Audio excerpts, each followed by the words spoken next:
નમસ્કાર દર્શક મિત્રો, હું શીતલ મહેતા ન્યૂઝ ઓફ કચ્છમાં આપનું સ્વાગત છે। જોઈએ આજના સમાચાર।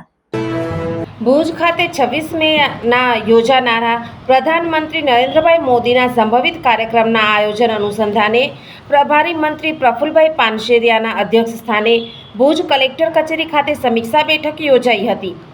કચ્છ જિલ્લા કલેક્ટર આનંદ પટેલે ભુજ મિર્જાપર રોડ પર યોજાનારા કાર્યક્રમના સ્થળ, મંડપ વ્યવસ્થા, આમંત્રિત મહેમાનો તથા જનમેદની માટે બેઠક વ્યવસ્થા, પાર્કિંગ, શૌચાલય, સુરક્ષા વ્યવસ્થાપન, વીજળી સહિતની તૈયારી અંગે પ્રેઝન્ટેશન રજૂ કરીને પ્રભારી મંત્રીને પૂર્વ તૈયારીઓ અંગેની વિગતોથી અવગત કર્યા હતા।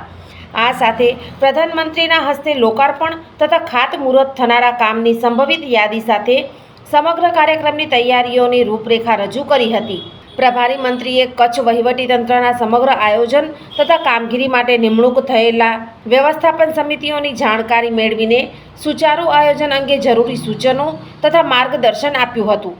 બેઠકમાં સાંસદ વિનોદ ચાવડા, જિલ્લા પંચાયત પ્રમુખ જનકસિંહ જાડેજા તથા સર્વ ધારાસભ્યશ્રીઓ કેશુભાઈ પટેલ, માલતીબેન મહેશ્વરી, પ્રદ્યુમ્નસિંહ જાડેજાએ પણ જરૂરી સૂચનો કર્યા હતા। પ્રધાનમંત્રીના કાર્યક્રમના અનુસંધાને પ્રભારી મંત્રી, સાંસદ, સર્વ ધારાસભ્યો, કલેક્ટર તથા વહીવટીતંત્રની સમગ્ર ટીમે ભુજ મિર્જાપર રોડ પર કાર્યક્રમના સ્થળની જાત મુલાકાત લઈને પૂર્વ તૈયારીની રૂબરૂ સમીક્ષા કરીને જરૂરી સૂચનો કર્યા હતા। બેઠકમાં દેવજીભાઈ વરચંદ તથા સંબંધિત વિભાગના ઉચ્ચ અધિકારીઓ, વિવિધ કચેરીઓના વડાઓ ઉપસ્થિત રહ્યા હતા। દર્શક મિત્રો, આજે તારીખ 19 મે 2025 આ હતા આજના સમાચાર। આવતીકાલે ફરી મળીશું, ત્યાં સુધી મને રજા આપશો। નમસ્કાર।